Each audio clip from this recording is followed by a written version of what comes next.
Damos vuelta de página aquí en La Inquietud por CNN Radio Rosario. Enorme honor, placer, privilegio. Es un amigo, es abogado, educador, escritor. Acaba de publicar sus dos más recientes libros sobre dos temas verdaderamente apasionantes. Uno es Liberalismo Democrático, un marco para la libertad en superación del autoritarismo, el estatismo y el anarquismo. Por si ese tema no fuera suficiente, este amigo mío que ahora les voy a decir el nombre, saca al mismo tiempo otro libro sobre otro tema muy interesante que es Pedagogía Integral por Niveles de Profundidad, una propuesta neuroeducativa para superar el memorismo y el igualitarismo. No es otro que Rafael Eduardo Micheletti, Rafa para los amigos, que está aquí del otro lado de la línea. Rafa, ¿cómo estás? Garra te saluda. Hola Garrett, ¿cómo estás? Un honor estar acá, muchísimas gracias por el espacio y bueno, un gusto verte. Rafa, son dos temas que a lo mejor para el que los encuentra los libros por separado puede parecer que son distintos, pero se conjugan en vos y con vos porque son dos temas que te apasionan y que te apasionan desde hace mucho. ¿Por qué? Educación por un lado y liberalismo por el otro. Son temas que van de la mano en el fondo también, ¿no? Sí, van de la mano y de hecho un poco los dos libros se entrecruzan. En el libro de liberalismo, en un momento aludo a la educación, bueno, y viceversa, en menor medida a la inversa. Como vos dijiste, son mis dos grandes pasiones, ¿no? Por un lado, la ciencia política, la democracia, y por otro, la educación. Que además, bueno, son también para Argentina, creo yo, dos temas fundamentales, hoy en día polémicos, muy discutidos y en crisis ambos, en cierto modo, la calidad democrática por un lado y la calidad educativa por el otro. Empecemos por lo educativo, ¿no? Porque es un tema que a mí también me preocupa y que la Argentina, lamentablemente, en los últimos años siempre aparece mal en los rankings, ¿no? Cuando aparece, porque hemos tenido algunas Cada vez oportunidades. peor. Sí, no, y en las que se han hecho las cosas tan mal que ni siquiera nos han rankeado, ¿no? Por truchar resultados o por presentarlos de Sí. una manera en la que no resulta confiable. Vos proponés una pedagogía integral por niveles de profundidad. ¿Qué es esto de los niveles de profundidad? ¿De qué se trata? Bueno, la tesis básica del libro, el libro es académico, pero busca no ser academicista, o sea, intenta estar explicado de un modo que sea accesible para cualquier persona interesada en temas educativos. Y la tesis básica es que el ser humano y la educación ocurren, en cierto modo, en cinco planos, cinco niveles de profundidad, de los más superficiales a los más profundos, son informacional, competencial, cognitivo, emocional y volitivo. Esos cinco niveles de profundidad están interrelacionados, todos son importantes, todos se influyen y dependen mutuamente. Y bueno, uno de los grandes errores en las últimas décadas, de la mano de lo que se denomina en el libro pedagogía igualitarista, Sí. que engloba varias corrientes interrelacionadas, bueno, es justamente haber descuidado los dos extremos de estos niveles de profundidad. El más superficial, que igual es muy importante, el informacional, porque la enseñanza informacional entrena, ¿no?, la capacidad de procesar información, los hábitos de estudio, un montón de cuestiones que hoy en día se perdieron. Y también el más profundo de todos, que es el volitivo, el relacionado con la fuerza de voluntad, los hábitos, las funciones ejecutivas. Al descuidar esos dos extremos, la pedagogía igualitarista genera un resultado educativo muy pobre, porque como dijimos antes, todos los niveles de profundidad se apoyan mutuamente y se sostienen entre sí. Y lo que vemos son los resultados nefastos, no solo en Argentina, sino en gran parte de Occidente, eh, porque los alumnos avanzan de grado o de años sin haber aprendido, muchos egresan sin capacidad de comprensión, siendo analfabetos funcionales, Sí, solamente a No veces hay, para no hay cosas exigencia. estadísticas, ¿no, Rafa? Porque en ocasiones los gobiernos en distintas partes del mundo dicen, hagámoslo pasar de año para que parezca que todo funciona cuando en realidad nada funciona.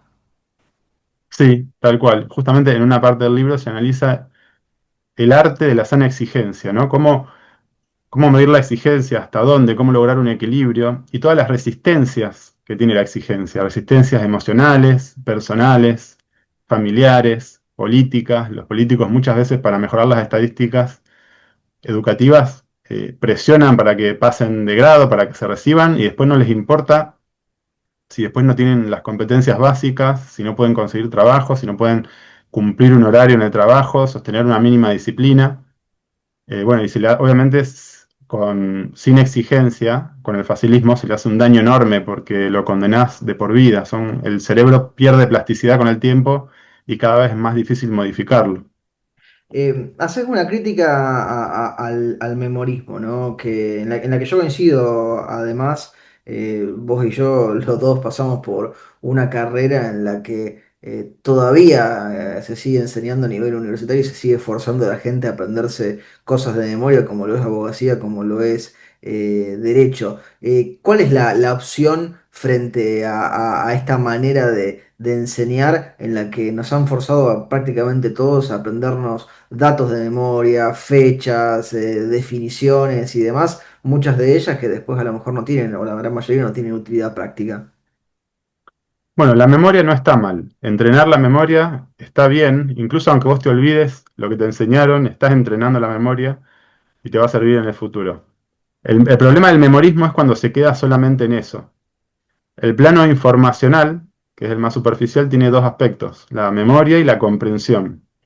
Entonces, la memoria tiene que estar presente, pero no puede basarse solamente en eso, y es necesario que la información se transmita con el objetivo de comprenderla y de usarla. Eh, Justamente el memorismo se queda corto en ese aspecto, exagera lo informacional desde la perspectiva memorística. Y bueno, no entrena un montón de otras competencias, facultades y demás. Pero la memoria es importante, porque si descuidamos la memoria es como que te falta el origen, la materia prima, y eso también, que bueno, eso es un poco lo que hizo el igualitarismo y toda la pedagogía facilista de las últimas décadas, ¿no? Estaba demonizada la memoria, entonces no había que memorizar nada, Mm. no había que exigir en ese sentido. Y bueno, también terminó generando un resultado peor todavía que el de la educación más tradicional y memorística, que tampoco era tan del todo memorística, ¿no? El Sí, proyecto sí. educativo, Eh, el eh, proyecto educativo moderno no tardó en evolucionar hacia una combinación entre memorismo y comprensión. Pensaba recién, vos y yo tenemos casi la misma edad, ¿no? 1 o 2 años de diferencia. Yo soy de la época, a lo mejor vos también, puede ser que no también, en la que no te forzaban a practicar la caligrafía en la escuela, porque se les había metido esto de la teoría de la psicogénesis, ¿no? Dejemos que los niños hagan la letra como puedan, no les hagamos practicar ahí ni la cursiva ni nada. Mi letra es horrible, sí, como si fuera letra de médico. Sí, la mía también, Bueno, somos de una época compartida. Todavía seguimos pagando, ¿no? Los errores en la Argentina, hablo, pero probablemente vos que lo has investigado me puedes decir si también en otras partes, de ir cambiando también todo el tiempo de ideas e ir probando cosas que no están chequeadas y no les dejamos avanzar y probamos otras y estamos siempre también tal cual. jugando como con el futuro de la gente, ¿no? Tal cual, es tal cual vos lo decís, Garrett. Se experimentó con la gente, con la educación, que justamente experimentar y jugar con la educación es experimentar y jugar con el futuro de la gente, que es terrible. Porque los métodos que estaban probados, hoy en día las neurociencias en gran medida están reivindicando métodos tradicionales, no para todo, no durante toda la trayectoria educativa, pero sí en algunos aspectos, como la alfabetización inicial y temprana, por ejemplo, que ahora se está demostrando que los métodos tradicionales que se llaman fonológicos estructurados, a repetición, eh, son los que te consolidan y automatizan el procesamiento de las palabras y cuando eso está consolidado y automatizado, entonces se libera energía y espacio en la mente, se libera memoria de trabajo y capacidad atencional para que vos mientras lees o mientras escribís puedas estar relacionando, comprendiendo, creando, elaborando. Si vos eso no lo tenés muy aceitado, muy consolidado y automatizado, te consume una energía que no te permite abocarte al otro. Sí, Messi de Entonces, chico y de adolescente pateaba la pelota 1000 veces frente al arco, claro, además del talento que tuviera él, pero digo, en algún momento se pasó horas y horas practicando los tiros libres y los penales y mover el pie con la pelota, ¿no? claro, lo repetitivo, lo mecánico, en cuestiones estratégicas tiene que estar. No puedes quedarte en eso, estamos de acuerdo, pero tiene que estar. Se borró de un plumazo todo lo que, los métodos probados, los que funcionaban, y no se construyó sobre eso, se lo borró. Y bueno, y los resultados están a la vista. Vos no podés experimentar a gran escala, eh, tenés que en todo caso hacer experimentos científicos, prueba y error, de a poquito, ver si algo funciona mejor, pero no podés barrer de golpe con todo lo que funcionaba, lo que estaba probado, por cuestiones dogmáticas, ideológicas, y poner cosas completamente sin evidencia empírica, porque si te sale mal estás destruyendo a una generación entera o varias, como pasó, como está pasando en Argentina. Pensaba recién, porque hablabas de la plasticidad del cerebro y demás, ¿cómo ves la irrupción de la inteligencia artificial en el mundo de la educación? Bueno, obviamente es todo muy nuevo, está todo por verse, pero cuando hay grandes revoluciones tecnológicas suele haber un periodo de crisis hasta que las instituciones y las regulaciones se adaptan al nuevo entorno tecnológico. Eso pasó, por ejemplo, con los celulares. Hoy en día, los neurocientíficos, los psicólogos, cada vez más hay mucha evidencia de que crecer con un celular inteligente, con un smartphone en la mano, es muy dañino para los niños. Eh, No es que, no es que no haya que usarlo con fines educativos, pero no pueden crecer con eso en la mano y que sea algo incorporado y naturalizado, porque no permite el normal y sano desarrollo del cerebro, genera niveles de ansiedad, etcétera, adicciones. Bueno, entonces la tecnología hay que regularla. Yo creo que con la inteligencia artificial va a pasar lo mismo. Hoy en día se está volviendo mucho al papel. La lectura digital se está demostrando que no se consolida y no es tan profunda como la lectura en papel. El ser humano no está adaptado evolutivamente eh, ni siquiera a la lectoescritura, porque llevamos 5.000 años de lectoescritura, pero mucho menos a las pantallas.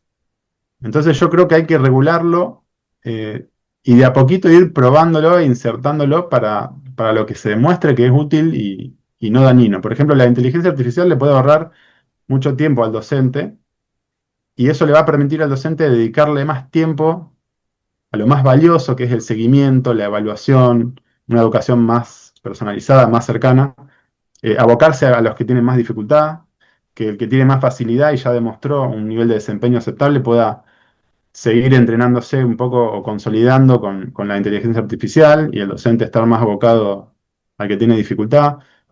Pero bueno, no puede ser que el alumno esté siempre con acceso a la tecnología y con acceso a la inteligencia artificial, porque si no, no se van a entrenar muchas funciones que son necesarias, que son la base, para que después vos puedas usar la inteligencia artificial de manera inteligente, eficiente y responsable.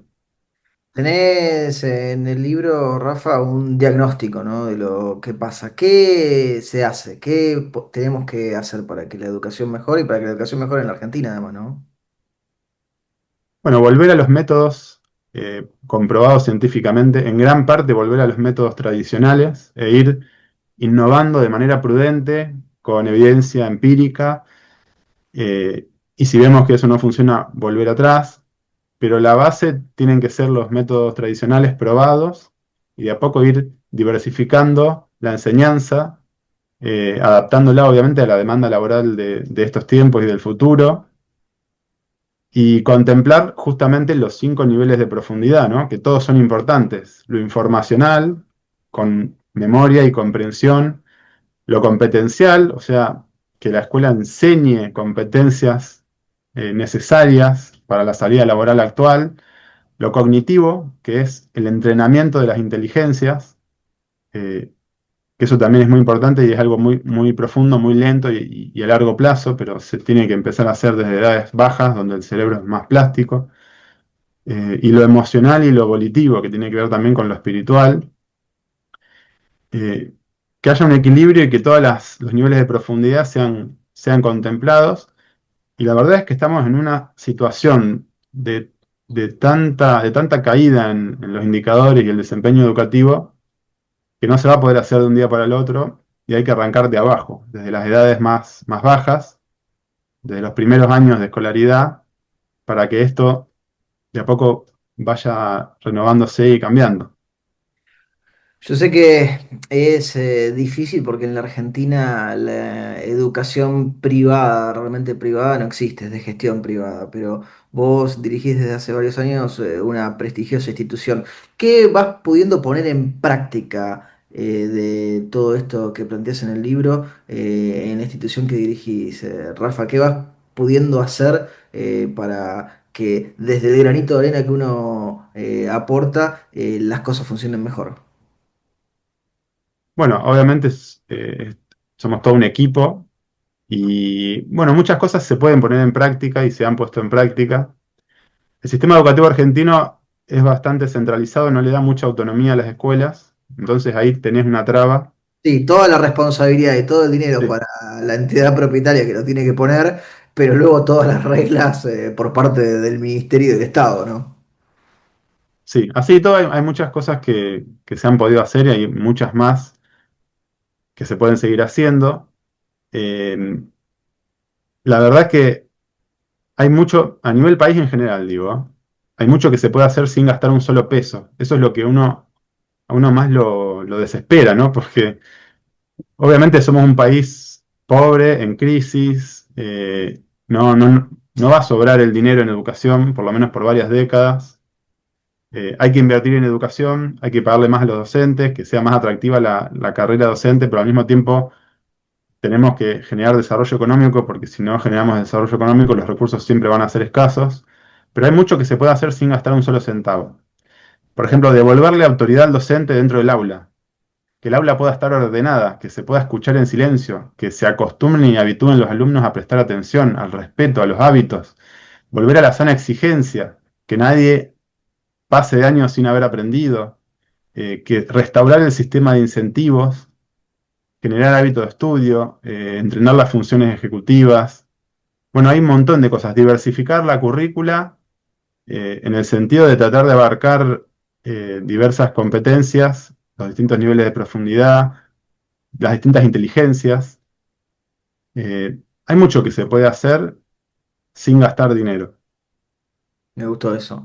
Liberalismo Democrático es el otro libro que publicaste al mismo tiempo que Pedagogía Integral por Niveles de Profundidad. Y estamos en una época en la que yo diría que no solamente en Argentina, seguro en todo el mundo hispanoparlante, liberalismo y libertad son palabras que se pusieron de moda, ¿no? ¿Cómo Sí. definirías esto de liberalismo democrático en un contexto donde todo el mundo habla de liberalismo? Bueno, se habla mucho del liberalismo y también del libertarianismo, que ahí hay una suerte de diferencia. El liberalismo democrático defiende la libertad económica, pero también la libertad política, y no solamente acepta la democracia como una regla de juego para evitar la violencia, sino que la ve como un factor primordial de desarrollo económico y social. Es decir, la calidad democrática hace al desarrollo. No alcanza solamente con achicar el Estado y bajar impuestos, que está bien, pero tenés que mejorar la calidad democrática. Si vos mejorás la calidad democrática, las instituciones van a funcionar mejor, van a ser más eficientes, van a poder hacer más con menos recursos. Entonces entrás en un círculo virtuoso por el cual el Estado funciona cada vez mejor, logra más con menos, podés bajar impuestos de manera sustentable, la gente tiene más plata en el bolsillo, más capacidad de ahorro, de emprendimiento, de progreso autónomo y al mismo tiempo los impuestos que paga le devuelven con servicios de calidad, con seguridad jurídica, seguridad personal, etcétera. Y bueno, es un gran desafío porque la evidencia empírica es muy grande a favor de la calidad democrática, de la democracia liberal. Sin embargo, cuesta muchísimo construirla, implementarla y sostenerla. En el libro, Rafa, marcás que la distribución del poder es, en tu opinión y en tu análisis, la variable política más profunda, ¿no? ¿Por qué le das ese lugar de preponderancia a esto de la distribución del poder? Bueno, porque la distribución del poder, y en particular del poder político, es lo que va a generar un efecto contagio, un efecto de atracción, en cierto modo, sobre el sistema económico. O sea, a mayor calidad democrática y mayor distribución del poder, las reglas de juego tienden más al bien común, al interés general, son más representativas, los gobernantes están más sometidos al poder popular, hay menos espacio para la corrupción y para la impunidad. Entonces esa creo que es la variable central, después hay muchas otras variables relacionadas, concomitantes, pero esa es la variable central que te da la pauta de la calidad democrática, de la cantidad de democracia que hay en una sociedad en cierto modo. Y bueno, convocar elecciones es fácil, pero distribuir el poder y lograr que las elecciones sean parte de un sistema favorable a la distribución del poder y que cada ciudadano esté realmente apoderado con capacidad de influir y de controlar al gobernante, bueno, eso es difícil, porque es un poco también antinatural, haciendo un parangón con la lectoescritura. Se dice Sí. que hablamos hace cientos de miles de años y leemos y escribimos hace 5.000 años, en realidad una minoría de la humanidad, ¿no? Si vamos a la mayoría, mucho menos. Por eso el ser humano no está adaptado evolutivamente a la lectoescritura, cuesta mucho más.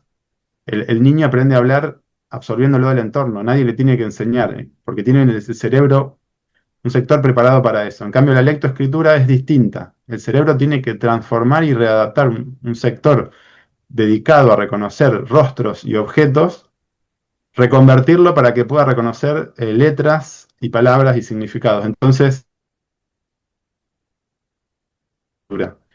por eso se hace mucho a repetición, de Sí, manera sí, mecánica. y por eso también en las cuestiones de psicología evolutiva a lo Piaget es una de las hipótesis para tratar de explicar por qué recordamos tan poco a veces de los primeros años de la vida y después cuando ya podemos ponerlo en palabras y lo tenemos ese otro sistema, en palabras por escrito, ¿no? Y demás, podemos ordenar mucho mejor los recuerdos, ¿no? Al menos Claro. como hipótesis. Me quedaba pensando, ¿no? En eso de... Perdón, y vuelvo, perdón, y termino la idea. En ese sentido, imagínate si la lectoescritura, si no estamos adaptados evolutivamente a la lectoescritura, mucho menos a la distribución del poder y la democracia liberal, que lleva como mucho 300 años aproximadamente en la humanidad y encima en una minoría de la humanidad, con lo cual distribuir el instinto nuestro tiende a la concentración del poder. Sí, a quedarse con todo y que los demás se queden con nada, ¿no?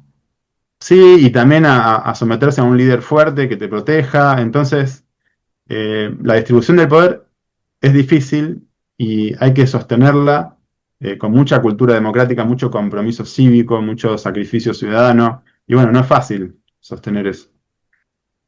Me veo obligado porque en el contexto en el que estamos charlando es en la semana en la que la Corte rechaza la queja de Cristina Fernández de Kirchner. ¿Cómo ves la discusión por los procesos democráticos y por la institucionalidad en la Argentina hoy por hoy, ¿no? Porque también hay pujas de poderes constantes en nuestro país.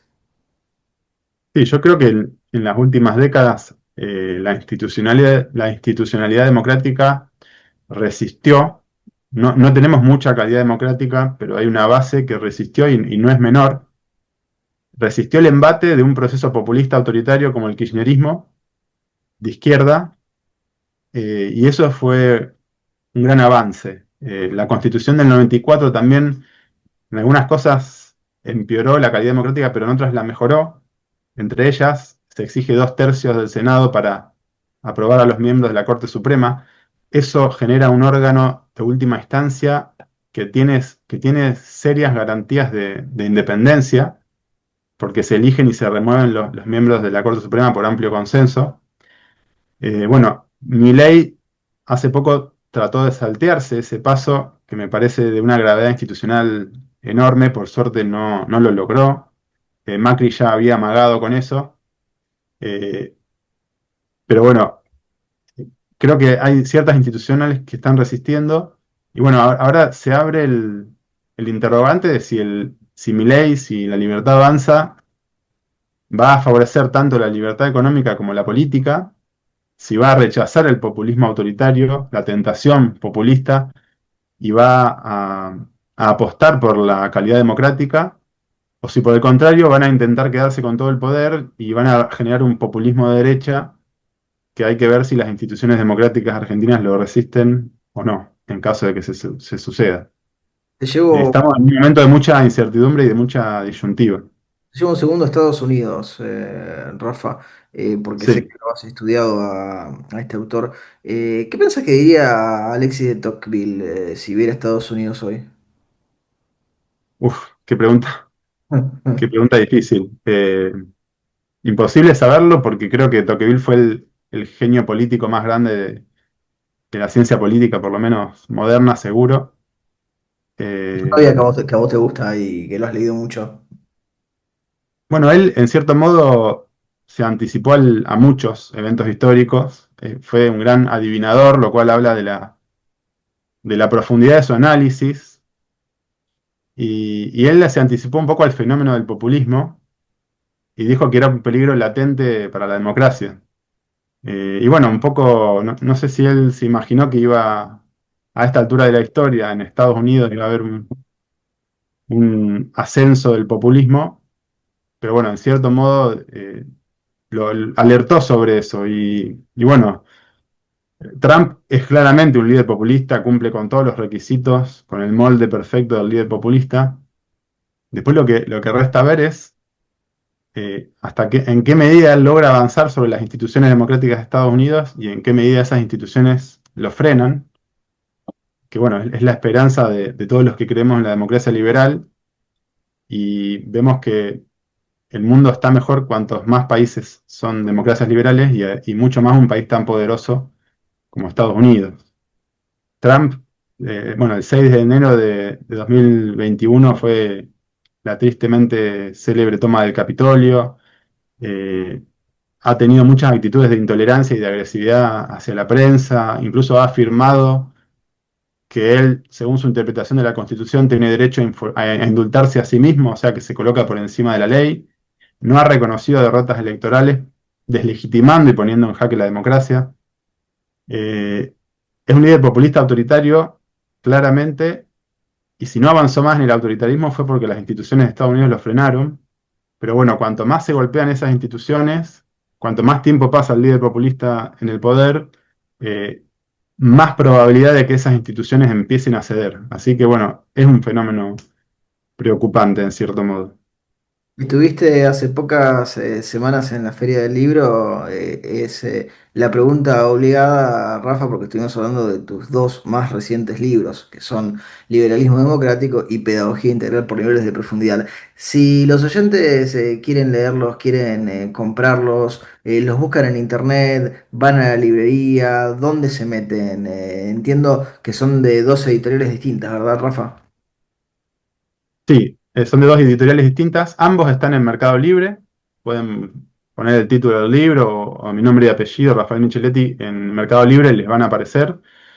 Y además están en las redes sociales, digamos, de las editoriales y en los locales de las editoriales o de las librerías con los que las editoriales tienen convenio. Las editoriales son Grupo Unión, en el caso del libro de liberalismo, y Miño y Dávila, editores, en el caso del libro de educación. De todas maneras, para simplificar, si entras a Mercado Libre, los podés conseguir a los dos. Perfecto, Mercado Libre que siempre uno encuentra lo que necesita.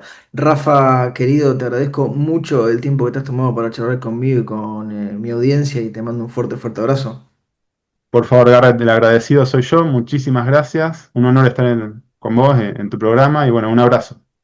Lo teníamos a Rafael Eduardo Micheretti presentando aquí sus dos más recientes libros y lo hacía en La Inquietud por CNN Radio Rosario.